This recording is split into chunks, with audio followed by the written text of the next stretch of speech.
So the total derivative, okay, so we'll meet this idea of the total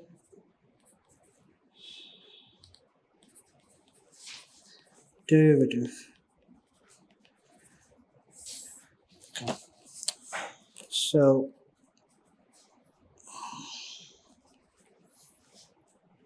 before writing down the definition of a total derivative, let's motivate. So this is motivate the idea why we define such a thing and how do we define it. So always recall 1D that we already know. Recall 1D. So in 1D, what do we have? We have a function and it is a derivative at a. So recall in 1D, okay, a function f with a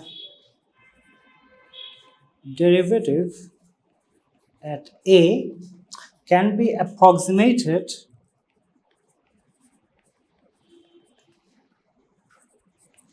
at a, okay, by Taylor formula or Taylor expansion, by a Taylor polynomial.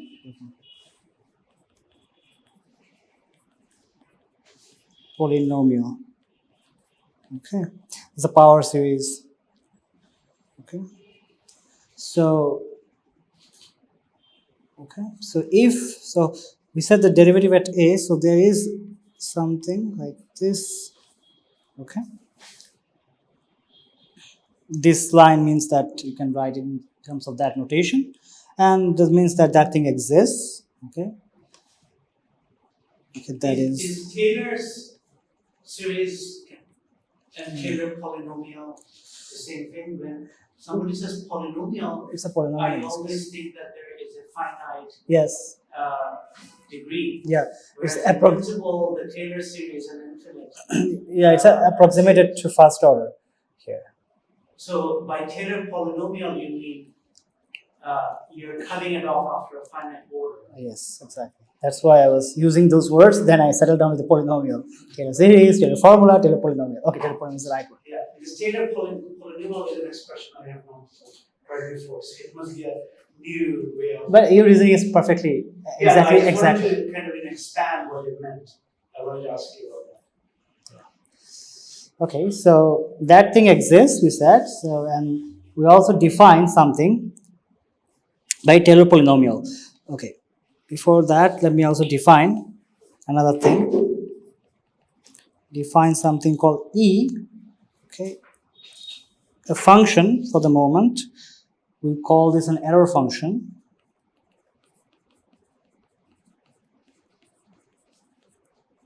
Divided by h minus f prime at a. Okay, so this is true. As you can see with this definition, there is a problem.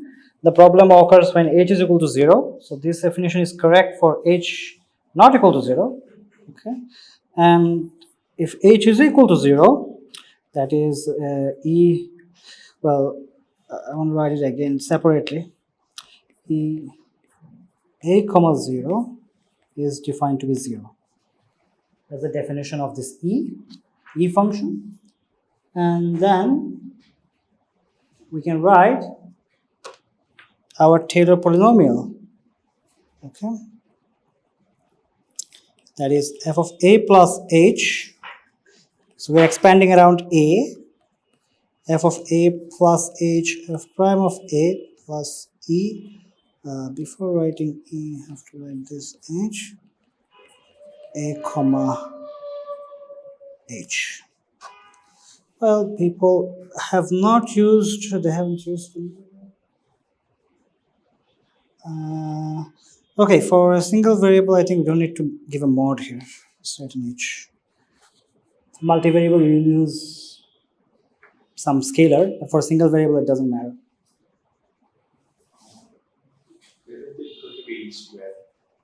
Which one? I'm sorry? Oh no, that's just no. That's not. Yeah, that's just an error in It's just an error in approximating. I understand what you mean, but that is not what I'm doing. This divided by 2 vectors. We are just rearranging that. Yeah. Well, okay. We have to take limit h tends to 0 for f prime of a. No? We met the Taylor polynomial last class. No? Haven't we? Probably we did.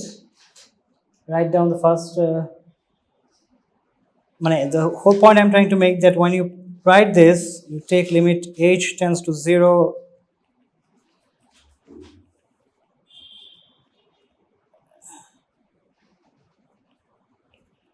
Okay, so it's basically that, yeah. When you take h goes to 0, that is the error. When you take h tends to 0, that's how you approximate it. So that's also has a name. It's called first order Taylor formula.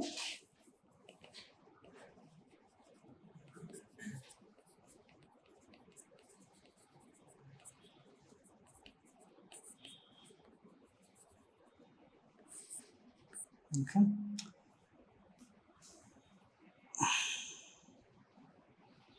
And as h tends to 0, our e actually goes to 0. So as h tends to 0, e also tends to 0. So it's actually a smaller order than h itself. By a polynomial, do you mean a polynomial in H? Yes. That's the only thing that would, whose power would make any power. Okay, any questions? It's a good question. Polynomial in H. Okay. So this kind of gives us an idea how to generalize this. So this way of defining 1D, one-dimensional derivative, gives us an idea how to generalize the differentiability in higher dimensions. Okay, because we can write a Taylor formula for higher dimensional cases and have an error function and just try to replicate the whole 1D theory. So this line I'm going to, that's the reason to recall this. This way of approximation or approximating a differentiable function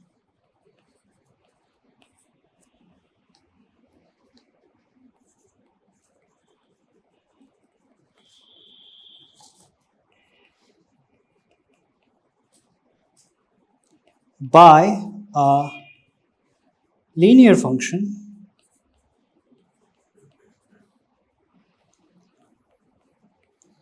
suggests a way of extending the differentiability to higher dimensions.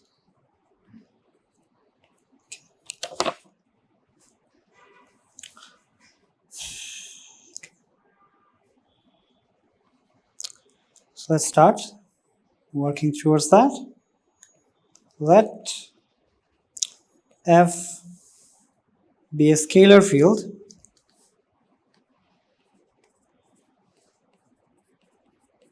for my convenience. From now on, I will just write it as F to mean scalar field because it will appear maybe a few more times.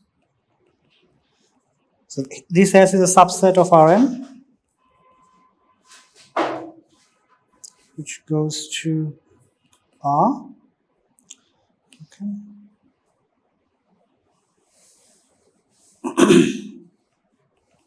Let A be an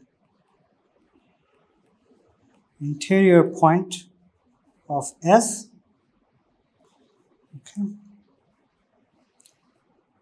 And B A comma R be an N ball, open N ball lying, again if I miss this open board, you can understand from the context that it is open that we are considering, lying in S. Let V, something is wrong, V be a vector with norm of which is less than R, so that A plus HV, HV is an element of S or R, BA comma R, which is S. Okay. This could potentially be S itself, but okay. So it is clear why we need such a vector with a norm less than R, because we want it to be contained in a ball. So our setup is ready. Now that's the definition. So I'll call it definition 1 for the day. For today's, all the things will have 1, 2, 3 from the definition to the theorems for a particular lecture. Differentiability of a scalar field. Okay. We say that f is differentiable at a if there exists a linear transformation, okay, TA. Again, these things are supposed to be bold, so I'm going to give it just a bar to mean what they are. Well, should they be? You may ask. Actually, no. Okay, let's not give anything because this is a linear function. If I look at the map, it's actually a scalar field. However, I can give a bar at A because A is a vector. So no bar on T. It's a linear transformation, just T. No bar in it. And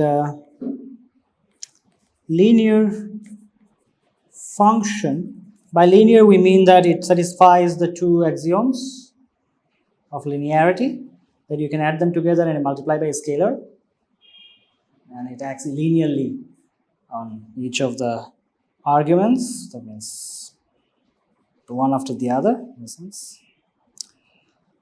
Linear function E A V such that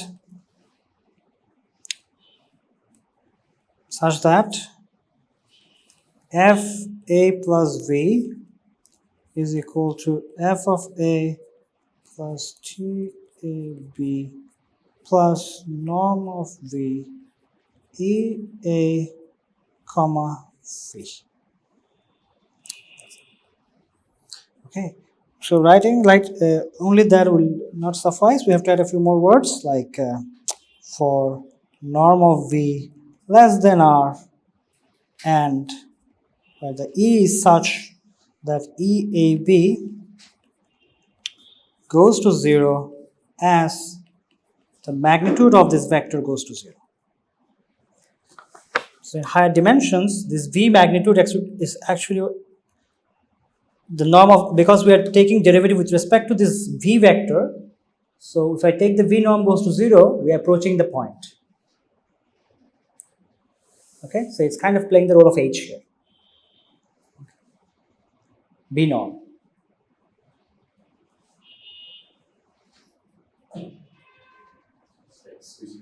Squeezing the ball. Higher dimension.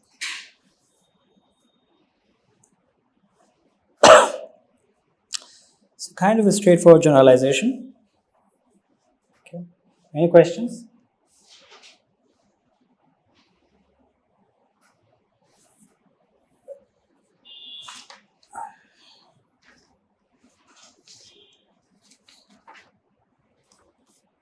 So why we need a linear transformation there?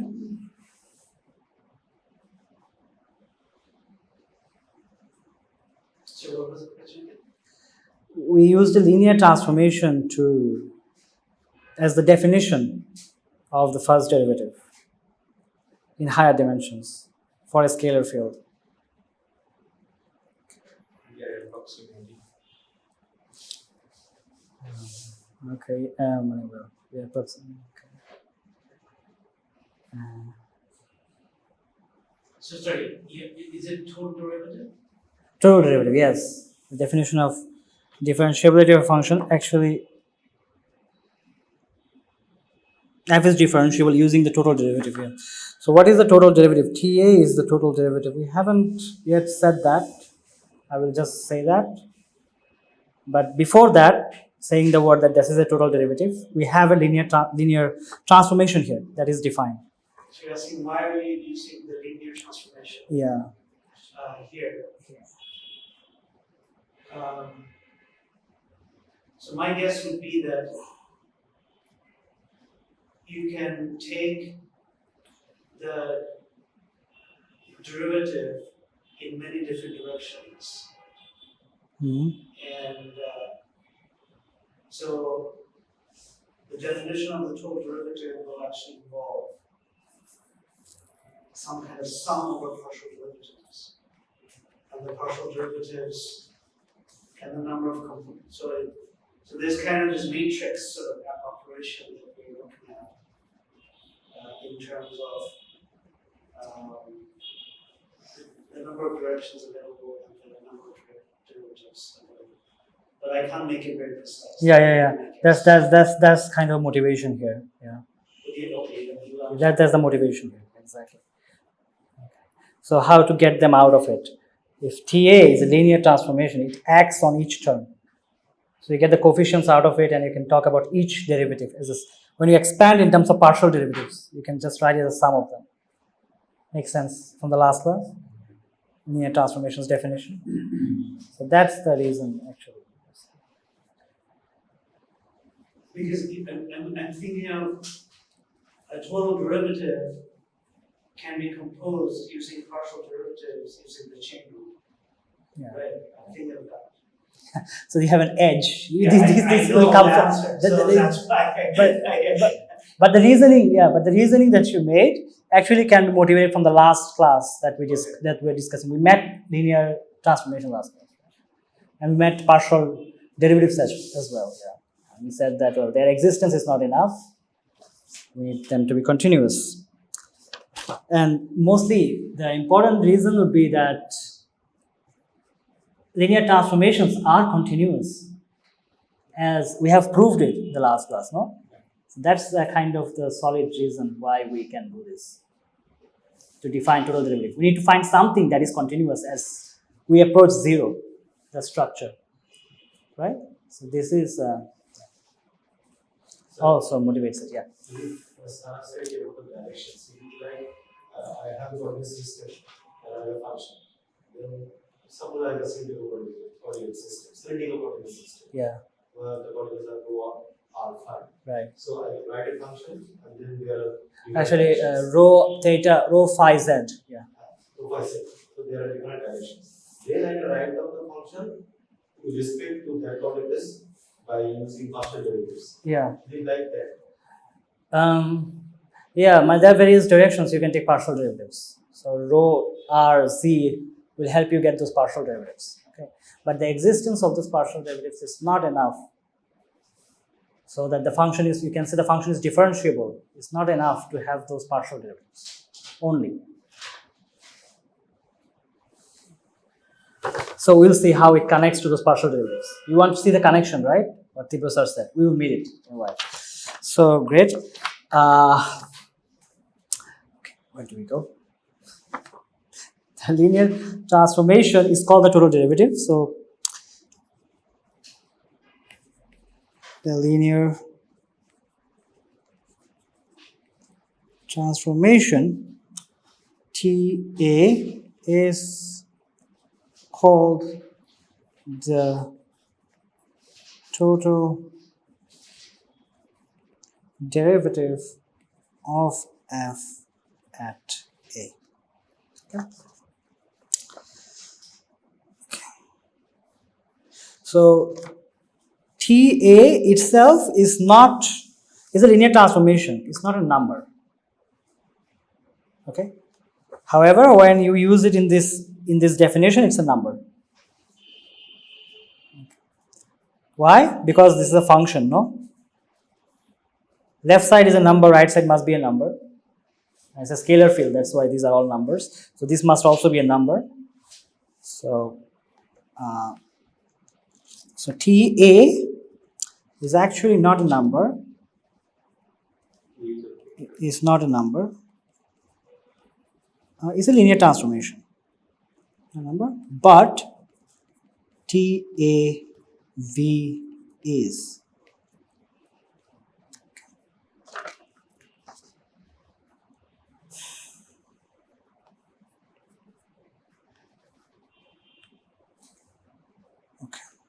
Is it a matrix? We'll not yet.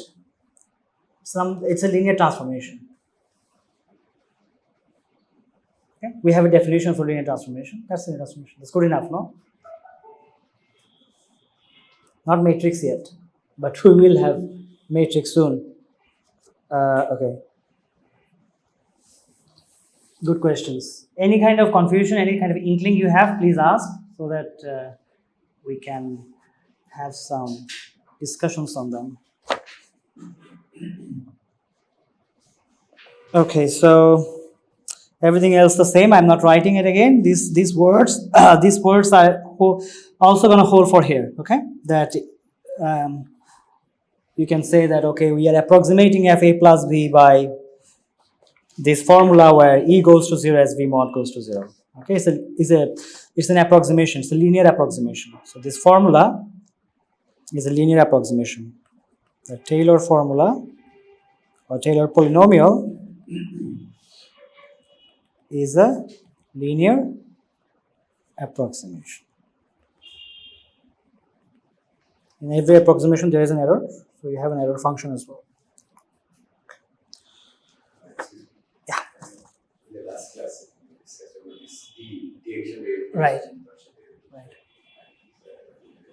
Very clear. There is something about difference between covariant derivatives and partial derivatives. Very question. Covariant derivatives. Yeah, I don't know. Did I write it? Okay. It turns out total derivative will be the covariant derivative. That's Yeah. We will meet it in a while. It's a good question. In a while we will meet it. And also, we discussed another term called parallel transport. Oh yeah, they're advanced stuff. They have they are parallel transport for flat space is trivial. But because okay, so the parallel transport means you have a vector and you transport it parallel to itself. So because in a flat space, it will always remain parallel to itself. However, in curved space-time, it is not. But it's not that trivial. It picks up the geometry of the space-time because the basis vectors change. Here, the basis vectors are frozen in Cartesian, in flat Rn, but in polar or etc., these will change. So yeah. Just to clarify, can you just go up? So what was the Taylor polynomial and the first order Taylor formula? This was this This one is the Taylor polynomial. this one is the Taylor. Yeah, in V. Okay. And like how did we get? Because we know Taylor series, that's why. We assume the Taylor theorem. Yeah, that's a good question. We assume the Taylor theorem holds true. There is a theorem called Taylor theorem. Okay. So I will mention it in the Slack about it. So Taylor theorem I am assuming here that it is holding. That's why I'm using it. Taking it for granted. Okay. The TA of V, what is that? TA of V. TA I have defined. Yes. So Yes. This is a linear transformation. I am really defining the f of a plus b this way. And the E of AB is what we defined before. Yeah, it's an error. Yeah. We define it here as well. For its definition, yeah. Okay, so it is such a thing that goes to 0 this, and you can actually write it this way as well. This way as well.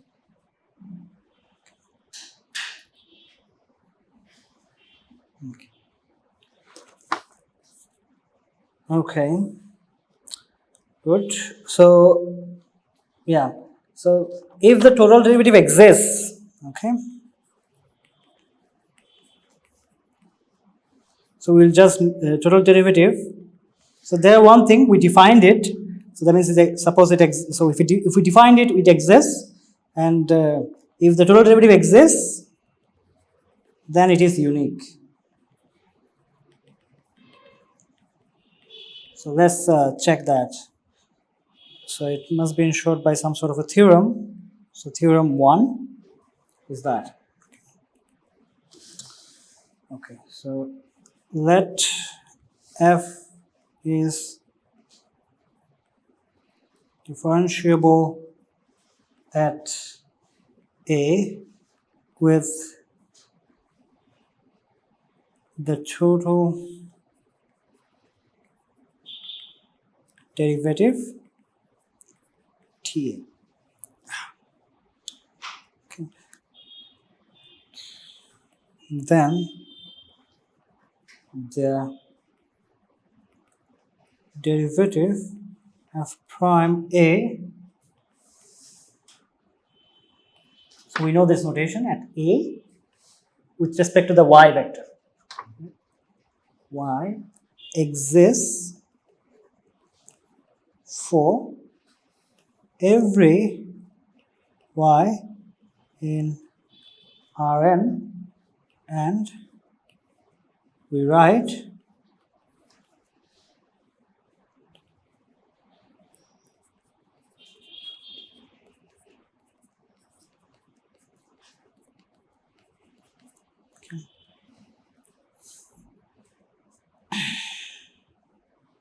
So then f prime becomes partial derivative. is the no, it's defined with respect to the total derivative.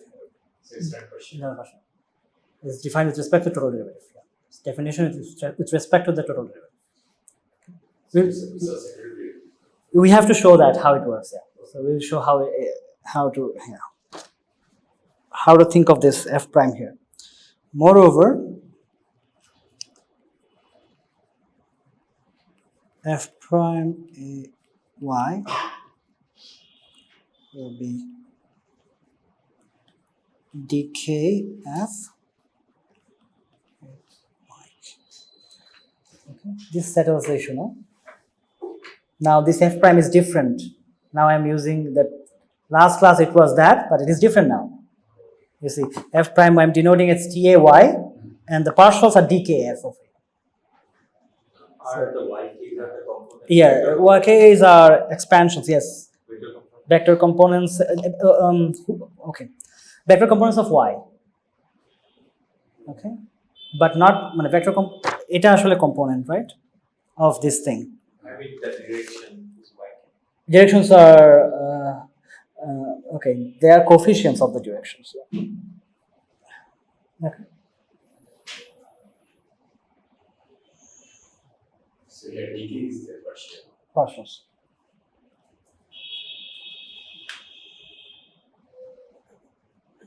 Okay. This is what Tibra was saying. The total derivative is defined in terms of the partials.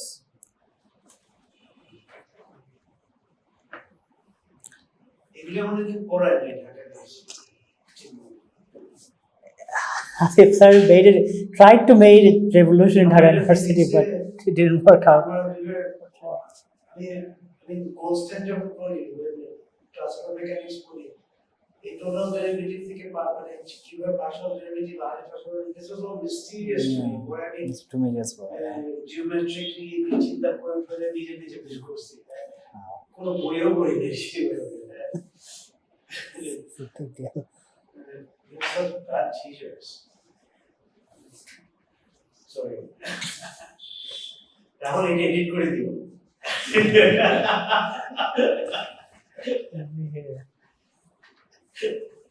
um, proof. So if okay, so if we work with this, so let's start the proof. This is the theorem statement that ended there. Now, if I take the zero vector, then the statement is trivially true because TA of 0 is 0. Okay, and F prime A 0 is also 0 because the direction with which you are taking derivative is 0. So, yeah. So therefore, assume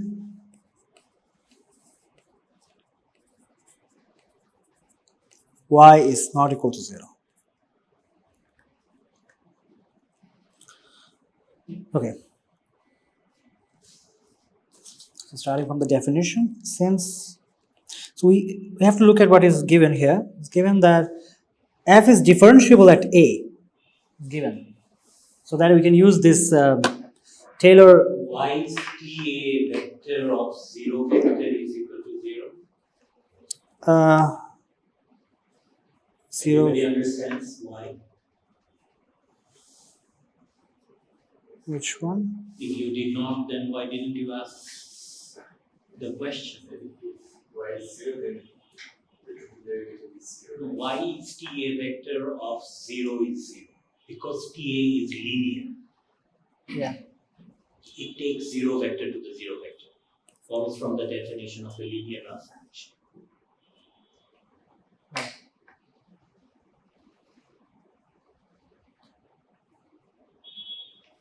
Okay. Yeah.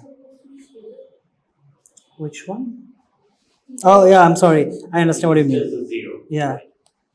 Why did I give that? Okay, yeah. That's the confusing part, I think. Yeah. Sorry.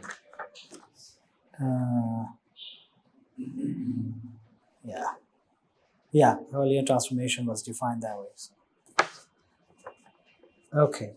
So since f is differentiable, okay, so we can differentiable at a, we have a plus b is f of a plus b.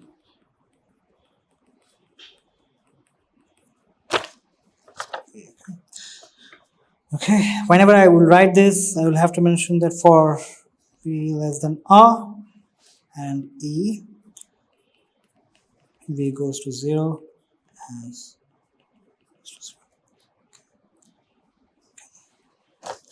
now take, so to find TA of y, we have to change v to y somehow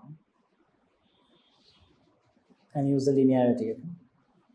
Some hint how to approach, where h is obviously not equal to 0, okay, and so we wanted v less than r. This requires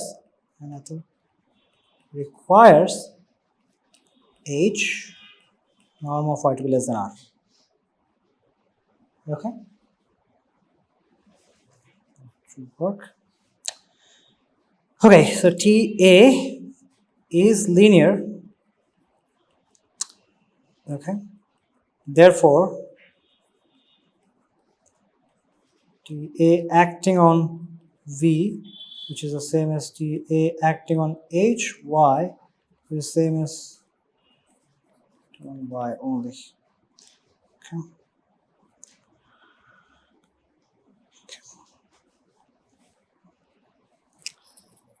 Okay. Then, if I call this formula 1, okay, then from equation 1,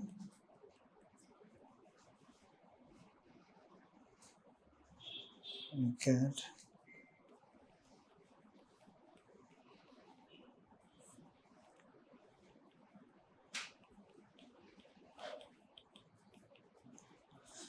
V has h mod divided by h, and there is this norm of y,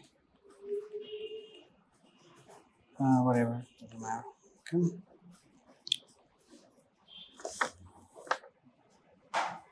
Okay. Now, as I take the limit here, okay, as we take h tends to 0, okay, what happens? Left side becomes the derivative as f prime of a, but the right side, this has no problem. You have to look at this side then. What does it become? So as we take the limit, h tends to 0, h mod over h goes to plus minus 1, no? Because this is just a real number. And, okay. And this EAV, another thing happens as h tends to 0, E goes to 0, no? V was h, E goes to 0. So the logic like this is that E goes to 0 as V mod goes to 0, okay? But h goes to 0 means V mod also goes to 0. Okay.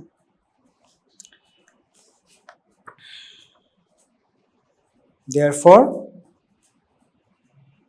we have identified TAY as f prime a y. Okay. So in this case, if it's not totally, you can also do this to make it more clear what with respect to which direction we are talking about. Okay. Okay. So that's one part of the proof. And the moreover part, to prove the moreover part, take y, scroll up a little bit.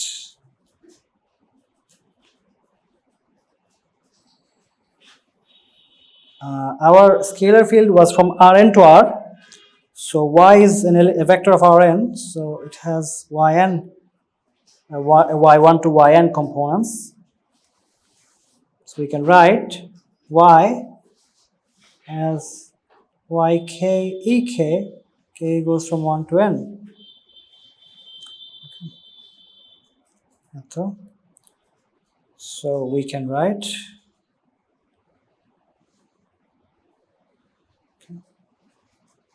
TAY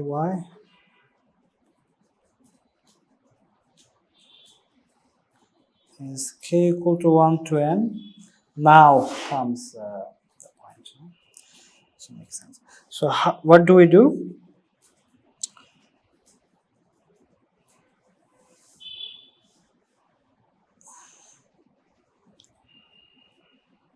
We can, so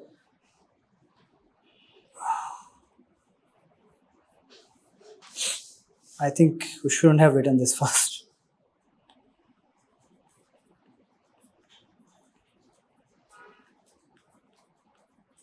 Okay. Then we use linearity.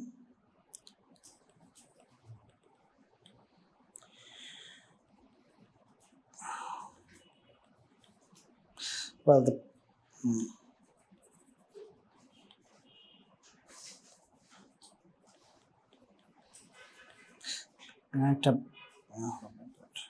it's bilinearity.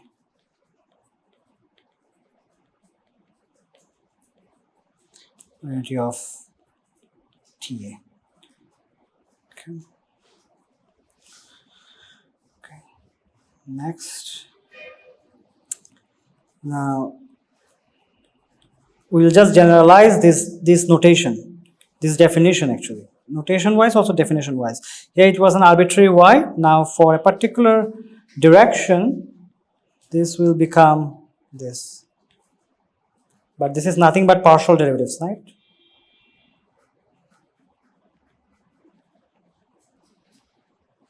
So one for each k. So this is the same thing as total derivative.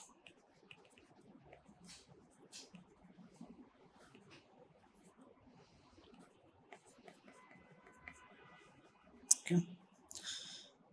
Okay. And that is the same thing as writing it as this way.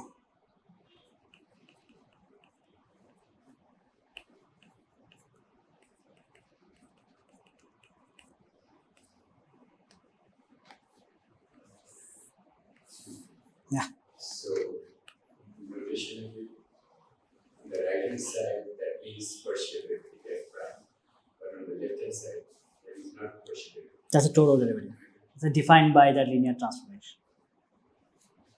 But the same symbol can mean two different things. Same symbol.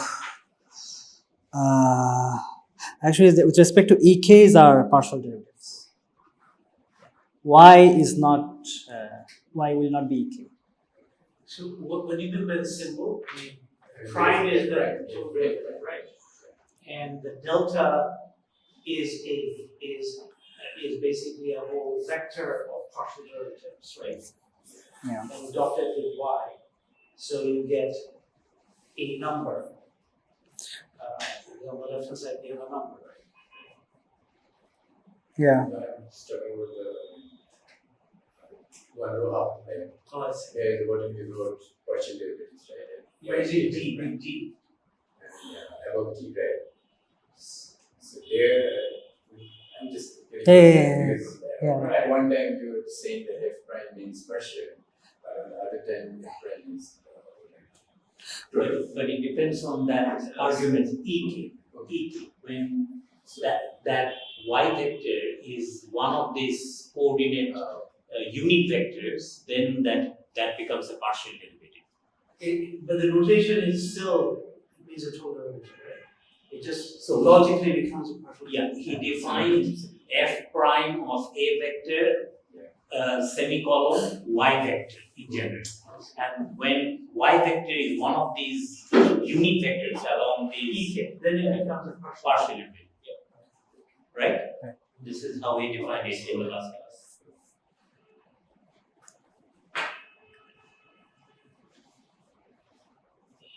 The thing was that directional derivatives were not good enough. That's what the problem. That's why we used a different definition here for f prime ay. Is directional derivative this? No, I guess not. I mean, the gradient is the derivative in the maximum Change.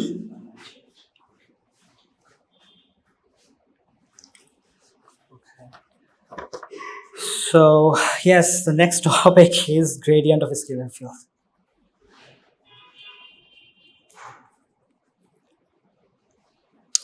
Maybe the word should be the gradient of a scalar field.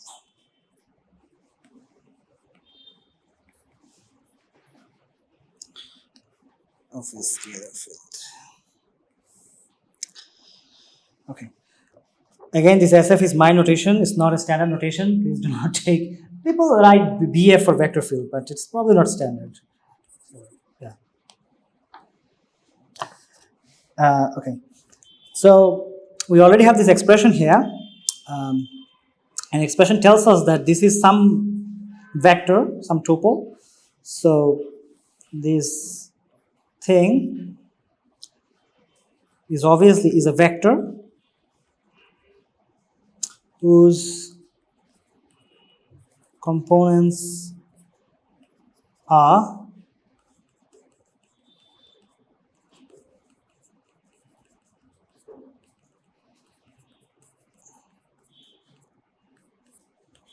okay. So this should be understood as E1 and da da da.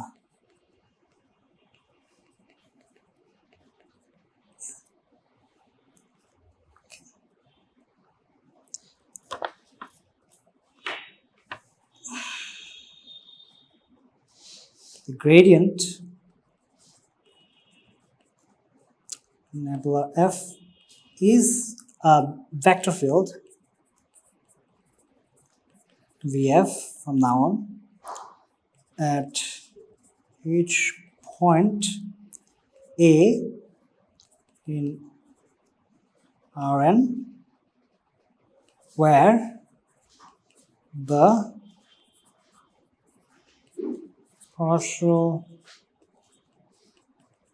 derivatives d1 f2 dn fa exist. Yeah, I have a comment at this point. Okay. So when you say that gradient of SF is a vector field, and after which you attach this thing at each point.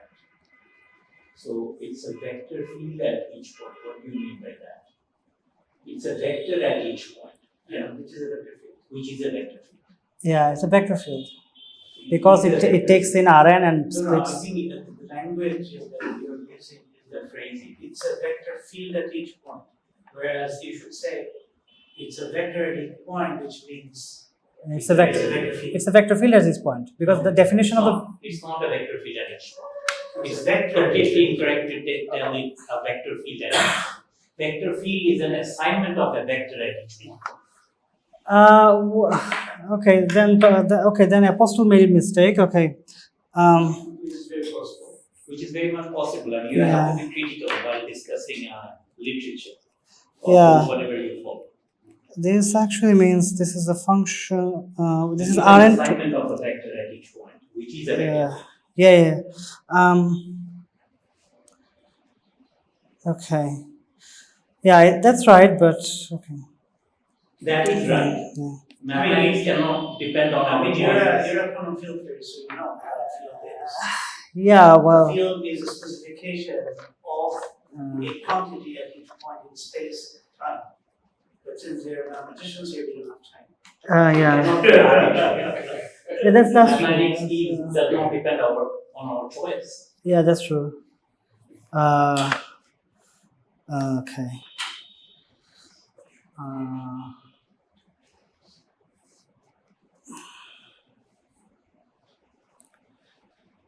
Okay. Well, yeah, I think it's not right to write a vector field at each point.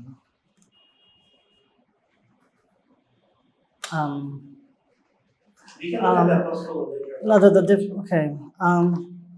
The definition was it takes Rn and spits out Rn. So at one point you have Rn.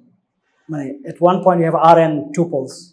You take them and you spits out. Yeah, a vector field is. By going to definitions. Yeah, no, okay, no. So if you think of Rn and spitting out Rn, Yeah. then what is happening is that it's actually not, Yeah, the Rn is actually the fiber. yeah, at each point he has an n tuple, which Yeah. means that at each point there is a vector. Yeah, but it's an Rn, but it's the vector field. We haven't said vectors. The thing is that We haven't used the word vectors here too much. We use vector. no. All of them What are I'm saying is that functions. what he's meaning is that Yeah. the thing why- that you're getting out, you take a section of that. And that is the. That is, I see that picture, but here I'm looking at the definition. That's why I'm not, আমি এটা unaccept করতেছি না. I know what I understand what he's trying to say. I'm just trying to say what I am in this context. What I'm But saying. this is, I mean, No, it is a context independent thing. It does not depend on the context. I mean, this is. It is universal. It is absolute. No, the definition. Okay, so It maybe is I'm context independent. I'm missing It is something. an attachment of a vector at each Yeah. point, and you are having an n tuple. An n tuple prescribes a vector. So that's all right. N tuple is not a field. Yeah, N tuple is a yeah. vector. An n tuple it means that an n tuple is a function. Okay, I get of what he means. Yeah.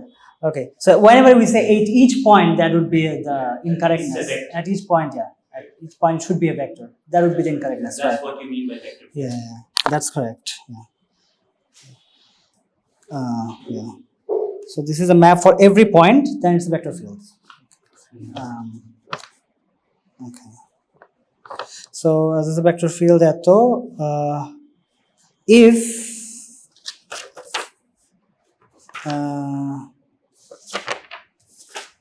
which one? Or where, or if anything. Okay. The gradient is a vector field at if derivatives have to exist or where these things exist. Okay. Yeah. Works. Okay. Any other questions?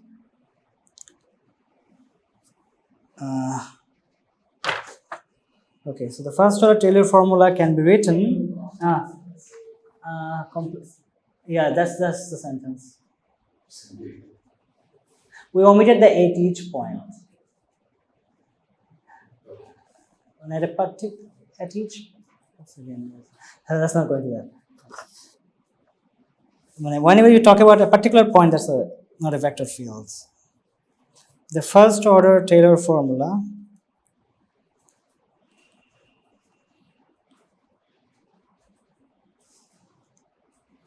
that is fa plus v, f of a plus nabla of f dotted with v, norm of v with e a v. Okay, so this resembles a 1D formula. This is the first order Taylor formula for a vector field. Sorry, for a scalar field. The gradient was a vector field. This is for a scalar field in higher dimensions, arbitrary dimensions greater than 1. But this looks like a 1D formula, okay? Where this is playing the role of f prime a. So this resembles the 1D Taylor formula, okay, with this gradient playing the role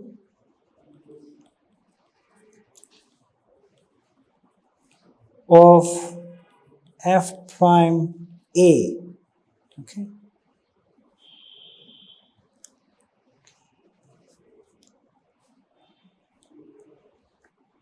It's just a mnemonic device, nothing too deep, just to have this association, how to have a feel for the thing.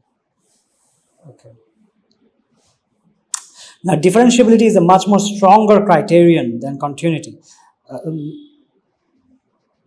No, actually, yeah. If you have a differentiable thing, yeah, if it's differentiable, now it's very strong. It actually implies continuity, right? So differentiability implies continuity. And you have to define, you have to write for the derivative, you have to write the derivative limit, and the limit has to exist, and the limit has to be the same, unique in every direction. Then you have a derivative, no? For a differentiability to be defined. But isn't there some exception? Because inside discontinuous function, so we can take it.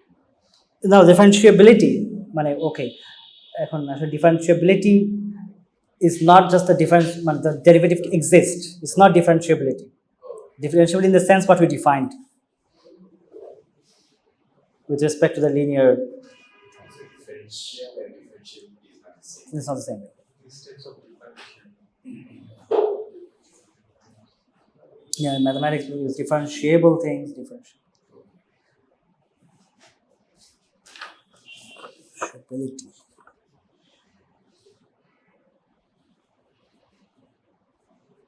So theorem 2 concerns with this fact. So if a scalar field is differentiable at A, then f is continuous at A, okay. That means, this is a theorem by the way, it's a statement of the theorem. So the claim is still hangs. That means, okay. So, and the f a dotted with v plus norm of v with the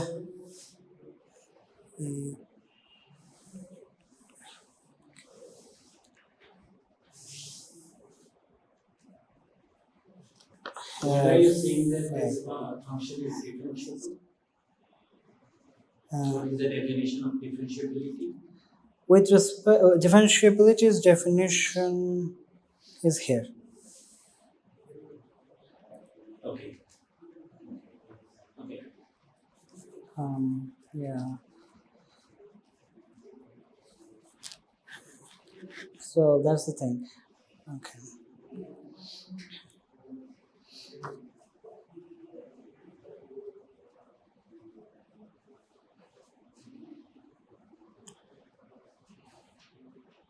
So what I did,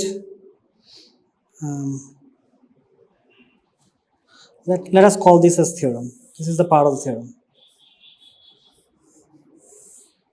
Please isolate this part. This is not part of the theorem. This we can write. So this will go into the proof. Sorry, I lost a little bit of attention.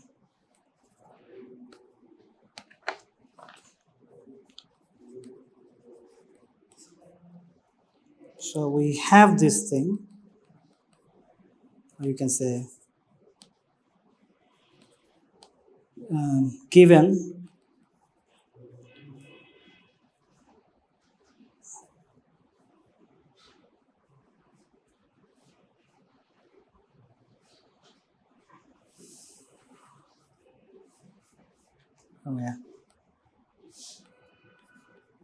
given f a differentiable scalar field, then what you can write is this thing.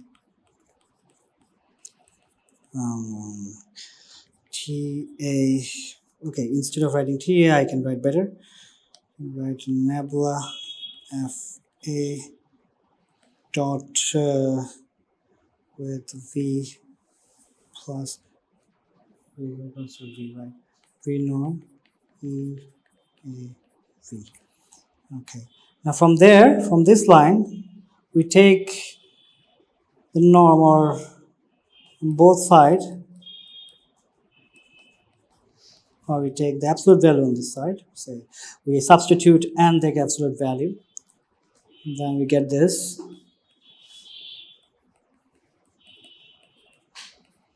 Plus V A comma V, this. Okay. Now by triangle and Cauchy-Schwarz inequality,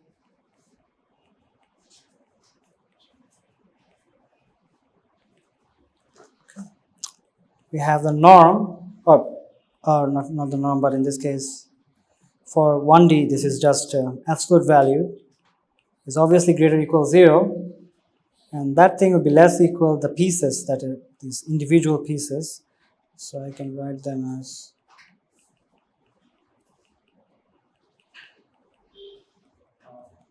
I think there's a mistake is there?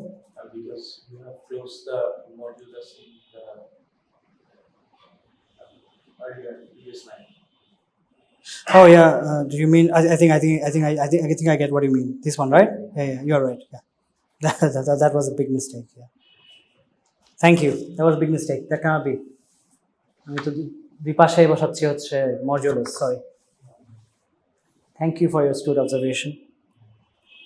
Also, the E there is also modulus. Yeah, there shouldn't be. Yeah. It's 1 and a whole. This taking this mod. Yeah. Okay. And then there'll be E.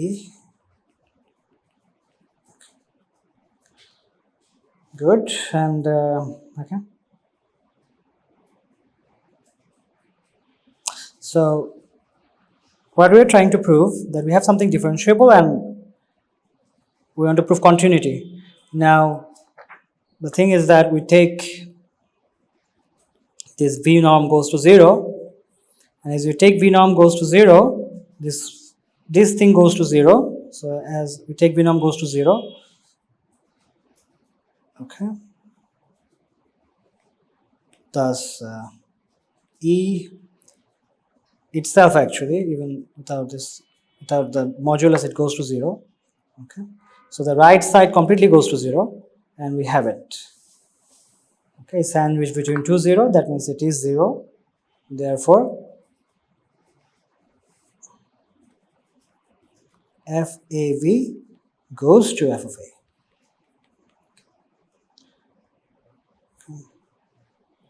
That is, F is continuous. Okay. Shorts.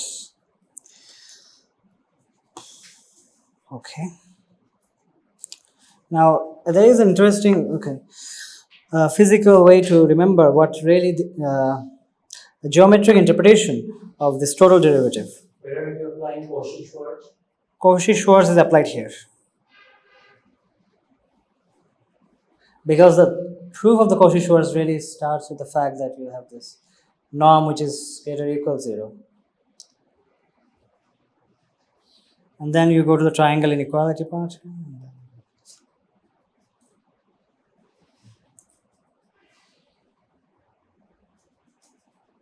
Okay. Okay, so geometric interpretation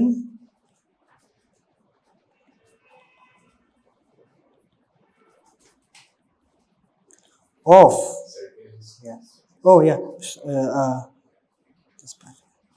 please okay Abhijeet please it's my request Abhijeet everyone please call me Abhijeet.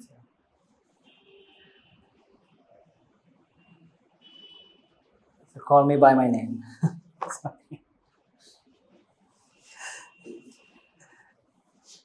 I haven't got into a fight with someone because they call me something else. I told him I have a name. Abhijeet is serious. I'm sorry. It is the dog star. Oh yeah, Bangla name. Yeah, Right. yeah.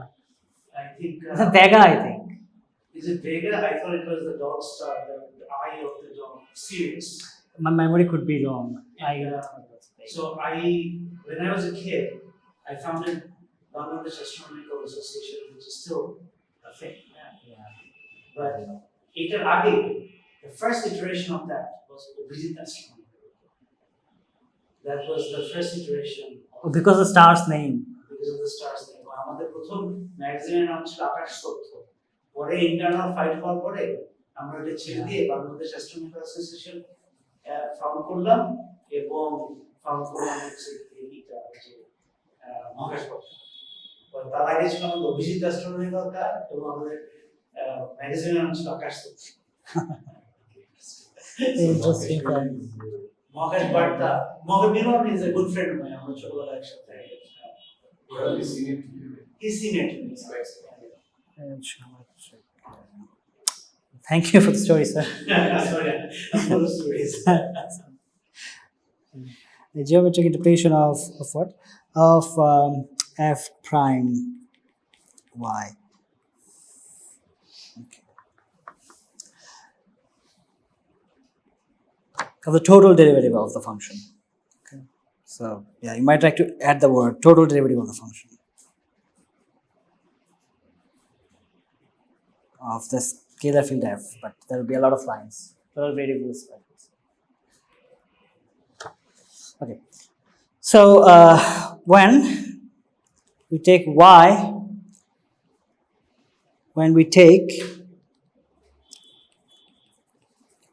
y to be unit vector, that is y norm is 1, okay, we find, so what do we find? Okay, so we find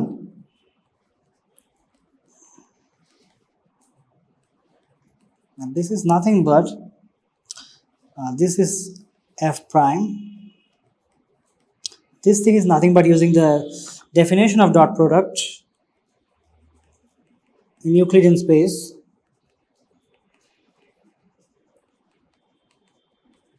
Cosine of theta, where theta is defined to be the angle between F, A, and Y.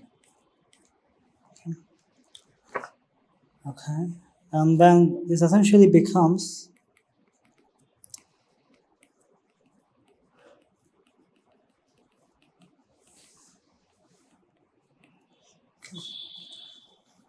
so it's like the component of the gradient vector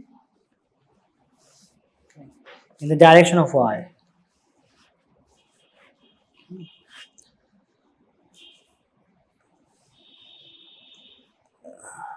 Or what is that? So if y is a unit vector, okay, this becomes the directional derivative, no? Yeah. So the directional derivative is my notation is simply the component of grad. This is also another rotation. Sometimes people write grad f in the direction of y. So they are the direction cosines.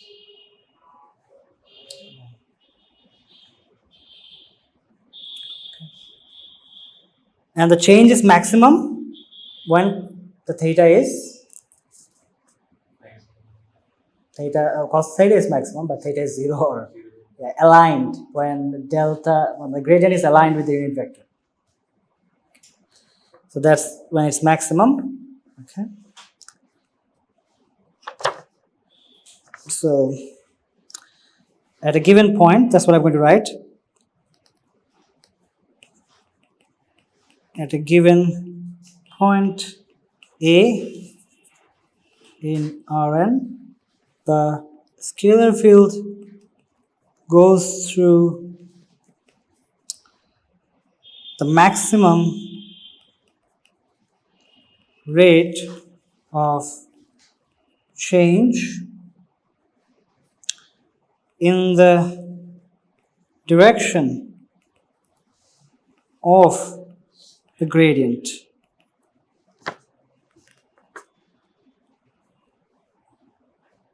Okay. And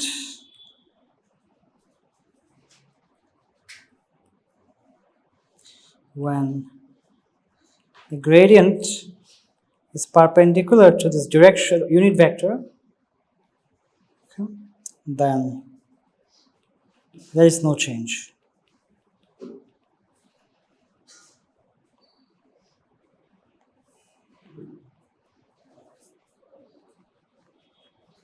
Okay. So some examples, for example, 2D example would be x comma y is df dx. I had will always write this way. We'll write a 2D and expect the 3D and every other dimensions for you.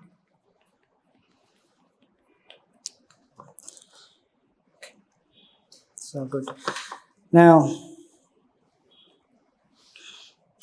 again,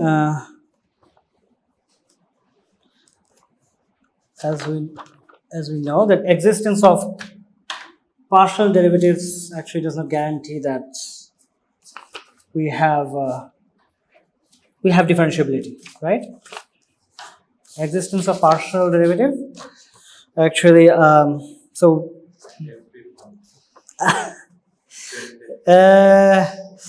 yeah, at a point. A function is not differentiable at a point even if you have all the partial derivatives at that point. মানে partial derivative exists for at a point, all the partial derivatives, but that does not guarantee. That's that same argument I'm going to use. Okay. But if the partial derivative exists at every point, then if the what? I'm sorry. if the partial derivative exists at every point. And continuous. And continuous. Yeah, that is. Yeah. Well, exist and continuous, but you cannot have continuous without existence. So yeah, okay, good. So you can come up with some example to show that that is the case. So let me just jump to the theorem. Okay, theorem is theorem number 2 or 3. Which was the number? 3. Okay, great. So 3. The theorem is sufficient condition for differentiability. Differentiability. Okay.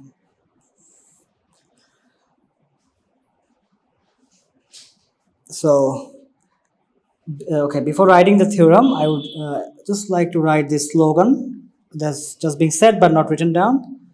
Is that the slogan is existence of continuous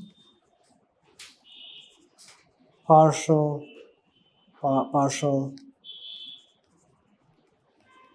derivatives will imply differentiability. Okay.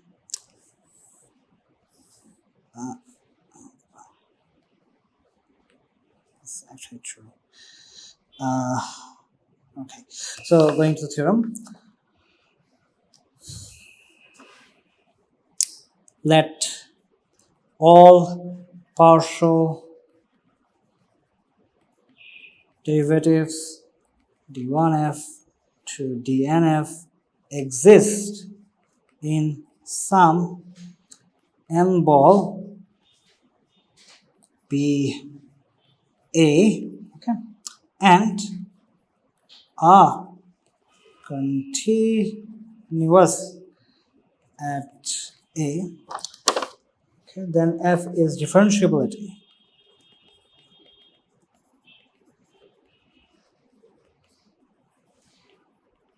Okay. All the partial derivatives exist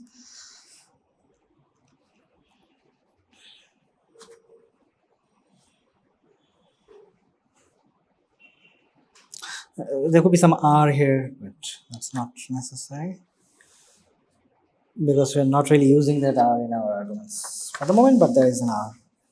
Continuous. Well, it's a result, right? But your definition of differentiability was given in terms of the existence of the total derivative, right? Now you're going to prove that that is equivalent to right, this situation, right?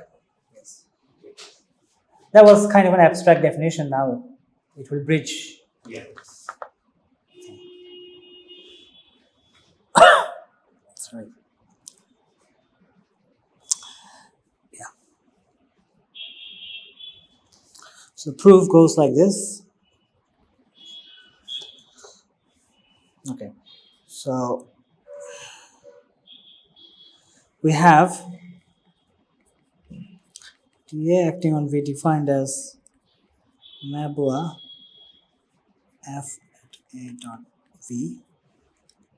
It's not really. Okay. So okay. So what we want to do actually? How do we prove it? We have a definition. How do we prove it? So we will actually show that the Taylor formula holds.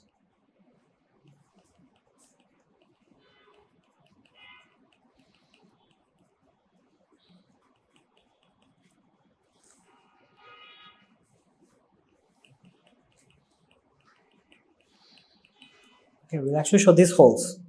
Okay, where E tends to 0 as the norm of V goes to 0.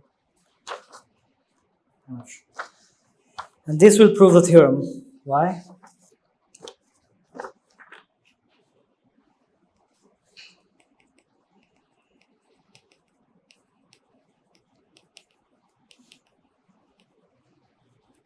Okay.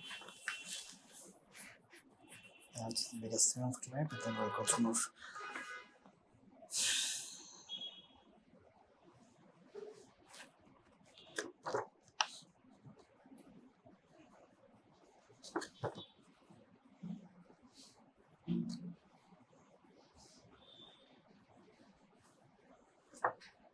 So that's just reaching out to the definition. We have defined a differentiable function with the Taylor formula. So if we start with some partial derivatives and we can go to the Taylor formula, then we confirm the definition. Therefore, it's differentiable. Okay. So let something. So this V mod, we'll define that as lambda. Let this. So for convenience, then our V vector will become lambda times U vector. So now I have to be careful with V and U. One is not smooth, another is smooth. Okay, so this V vector here, from this expression we can see that the norm of U must be equal to 1. So where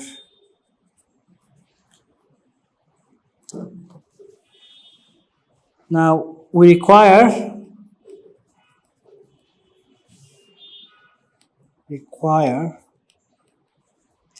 lambda to be small, okay, such that all the partial derivatives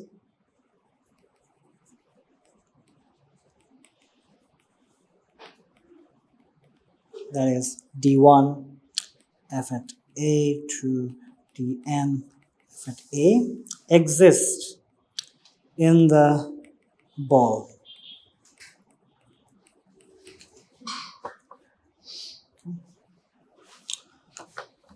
Okay, sorry. So we write, so we start doing the math. We write the U, we start doing the proof, as an expansion over some coordinate basis functions, En. So Ens are defined earlier, right? These standard functions which are 1 at a particular direction, but and 0 everywhere. Okay, particular location it has 1 and 0 everywhere. So expanding it there. Okay, then please interrupt me at any point in the proof if you have a question.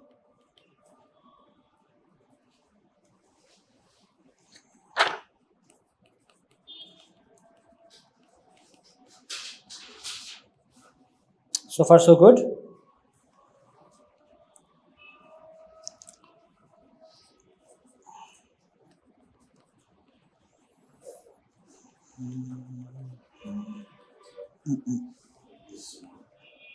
Sorry, yeah.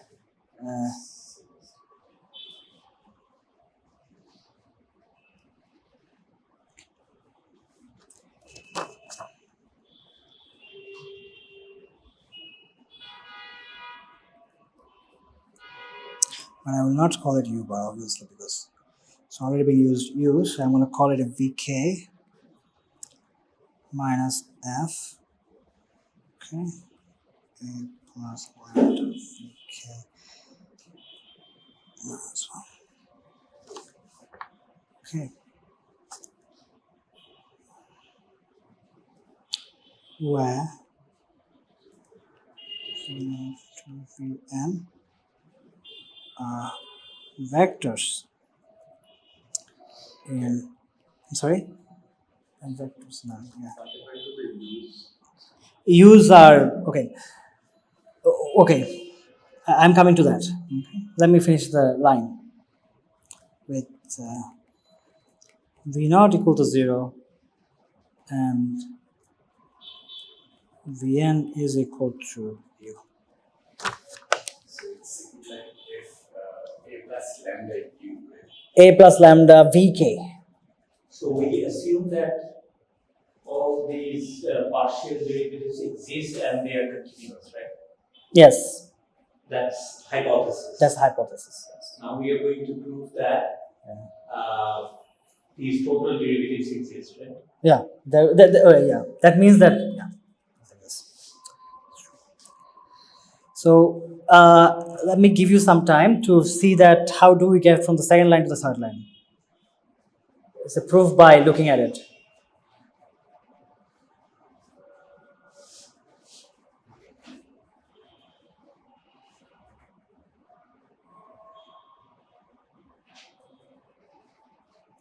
So between 1 to n minus 1, all of them will be cancelled. We essentially added that many zeros. Okay, so this kind of thing is called telescopic sum.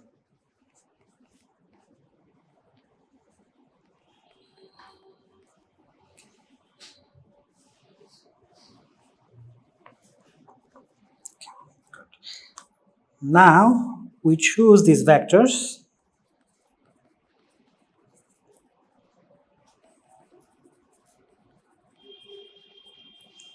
So that they satisfy the following recurrence relations. Okay. How? So okay. Obviously V0 is 0. So that's the first thing. What is V1? That's easy. What is V2? It's kind of also intuitive. Okay. So what is VK? So VK would be whatever was before it plus UK EK. Okay.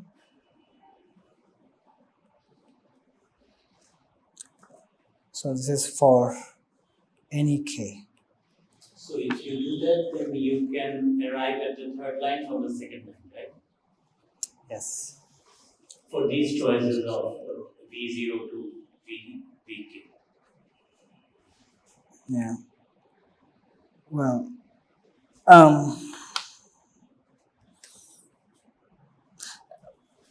no, we can choose that actually. Yeah. Yes, so they're consistent. Their usefulness is going to show up right now. So ultimately, to reach the Taylor formula, we have to get to this. We have to get to this equation. Okay, and so we have to find this stuff on the left. On the right side, we have to show that this goes to 0 as I take a limit. Basically, it goes to lambda goes to 0 when I take the limit. So you have to identify this E. Okay. And we already have this thing, no? We started with this thing in our proof. So we already have this piece. We have to identify E such that this comes out nicely and we have a nice limit as lambda goes to 0. Okay? That's what we're aiming in the proof. The E is important here.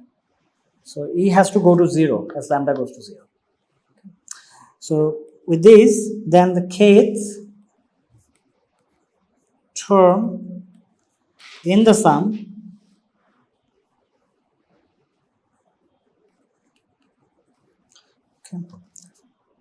becomes, what does it become?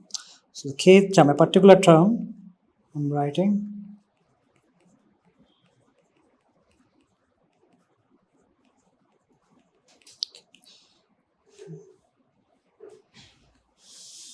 this becomes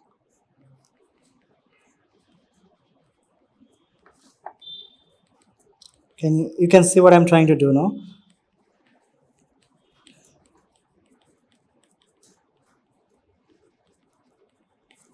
So I'm going to call this B, okay, BK or something.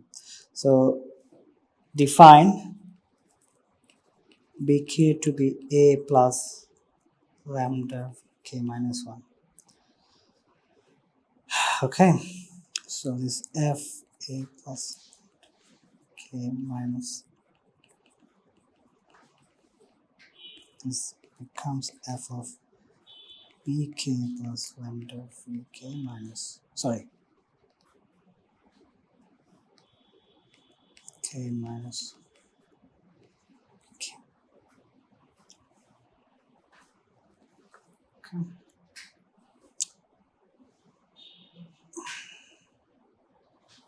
So the Isn't that going to be UK and lambda? It has to be lambda vk, did I write lambda vk? Is that correct? Writing lambda vk? You are right. It doesn't. It was wrong.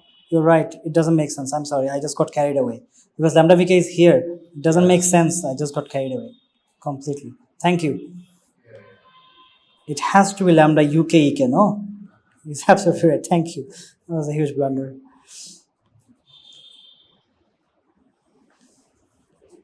Yeah.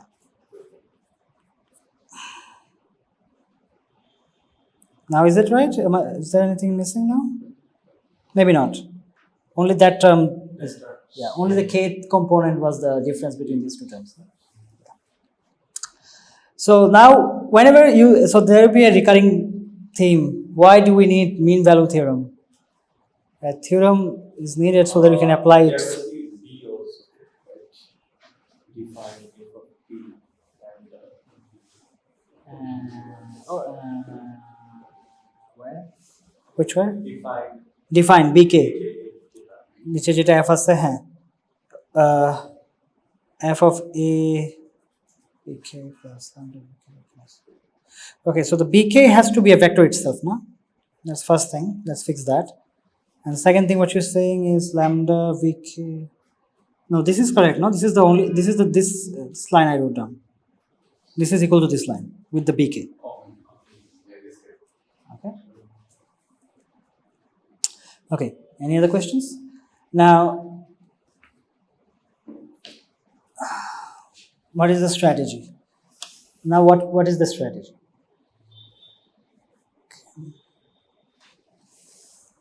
Strategy is we're going to use mean value theorem, okay? Because we can see something like this, where you have this upper limit minus lower limit would be this factor, and we'll have a derivative coming out of it. Derivative must come out of something, no? And this uses the definitions of all the continuity and all these things. Right, sir? So to use the mean value theorem, we require these things to be continuous, exist and continuous everywhere. So, therefore, by MVT, mean value theorem, okay, we have,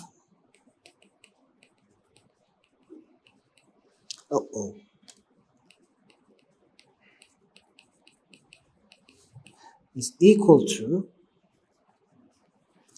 lambda uk times f prime sum ck. Okay, I mean f prime. Well, so instead, let me not write f prime. Let me not write f prime. F prime might be confusing. Let me write dk with respect to k. Yeah, where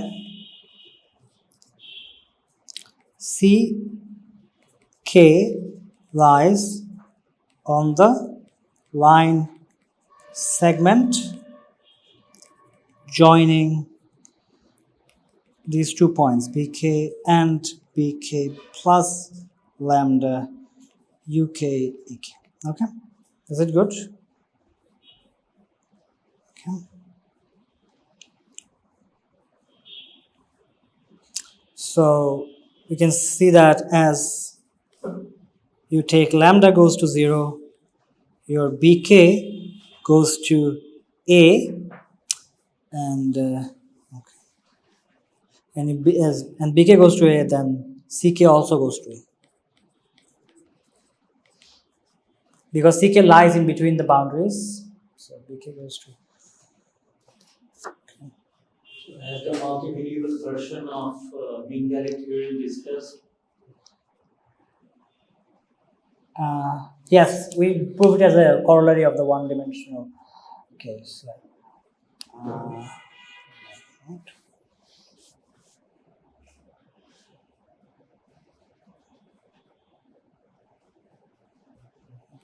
So bk, look at the definition of bk. If you are, so lambda goes to 0, bk goes to a. Okay. Good. So moving on. So thus we can write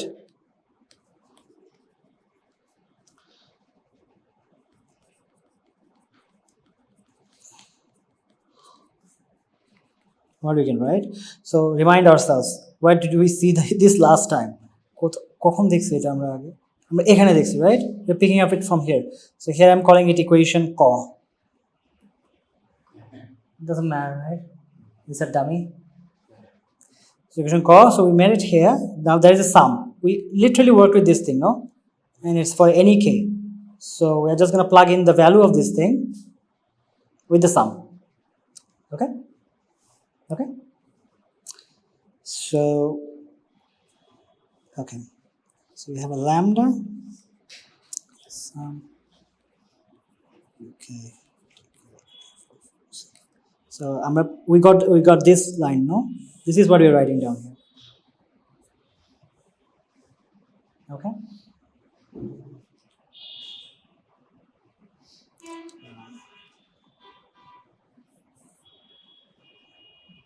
So this is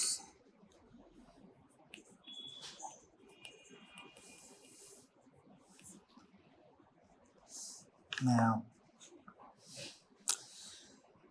Okay, we notice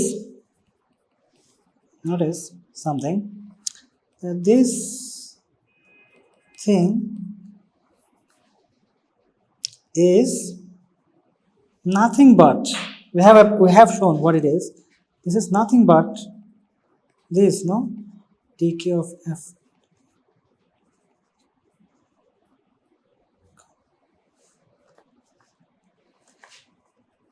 Because where v is lambda u, no? We have shown it. Okay. Hence, with this notice, hence we can write something. Hence we can write. Maybe okay.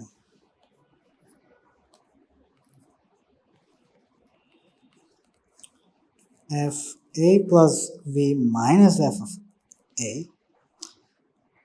Okay, this is we knew before, minus the value at that a. So ultimately this will become this, no, when you take the limit. Okay, and that, so what am I doing? I'm adding this piece, I'm adding this extra piece here, or adding or subtracting. That must have a corresponding term on the right side of the equation, right? So what would be the corresponding term? We know what it will be. It's dk f at ck minus, actually I could have done something better. I could have taken the uk out. dk f.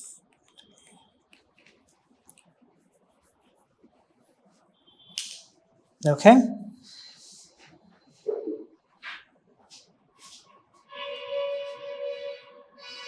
Now, if you compare this with the Taylor formula, this is our TAV, no? So we have found the E. This is our E. So this is nothing but our E, candidate for E. So we can define it as EV. So that's the thing. So we define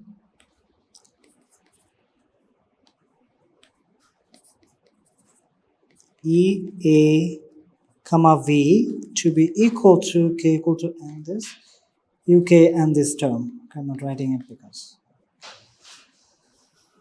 it's there. Okay. Now define, but okay. Only identifying will not be enough. We have to see if this has the right limit, and this does. Why? Because as I take lambda goes to 0, okay, we just mentioned it here. As I take lambda goes to 0, our ck goes to a. Therefore, this term vanishes. So this is a good candidate for E. This has the right limiting property as we want for a E. Okay. So the definition of E, there was a question from someone, what is the definition of E? E is something which has the correct limiting property and it sets into the Taylor formula. Okay. In this case, we have a telescopic sum kind of a thing. It has a right limiting formula. So, as lambda tends to 0, ck tends to a, therefore E tends to 0. And we have the proof. So that's the proof. So we have reached the differentiability. Because this line with the E is the differentiability, no?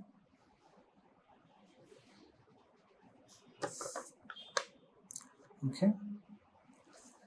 Can I, how long can I go on? Today, 30 minutes more? I said 7:10, so maybe. Can take a break a little bit. Yeah. Yeah. Because starting, from the starting. Yeah, there's like F, A plus B, right? And then the second line, F A plus lambda U, right? Should be lambda U. Right. Right. U, Right. right? So it should be Yeah, you have to stare at it for a while because there are jumbled up, U used again, B used again. But once you get so that's why I was trying to get you what we're trying to prove. Everything else comes from there, what we're trying to prove.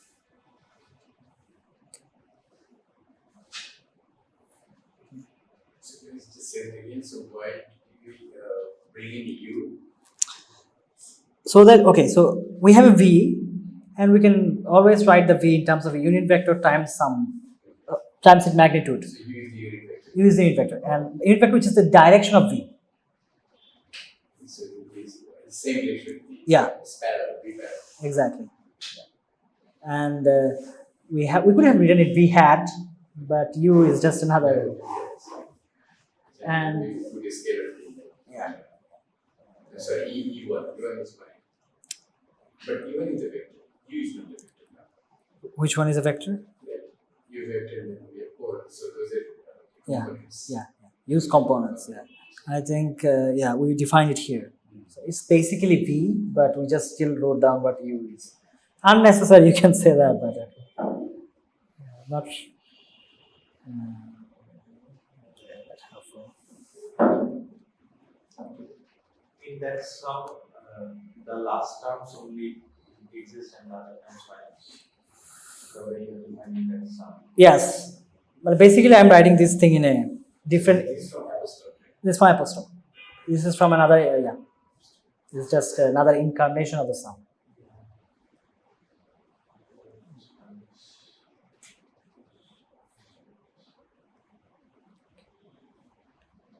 Any other questions? So this is the theorem, mean value theorem we're going to use quite a lot to get the derivative. The derivative comes out from the mean value theorem. When you have this kind of difference of functions between 2 points, then we'll apply the mean value theorem, provided the continuity and everything holds. The derivatives are continuous within the interval. Okay. Now we motivate chain rule for scalar field. Today we will try to cover up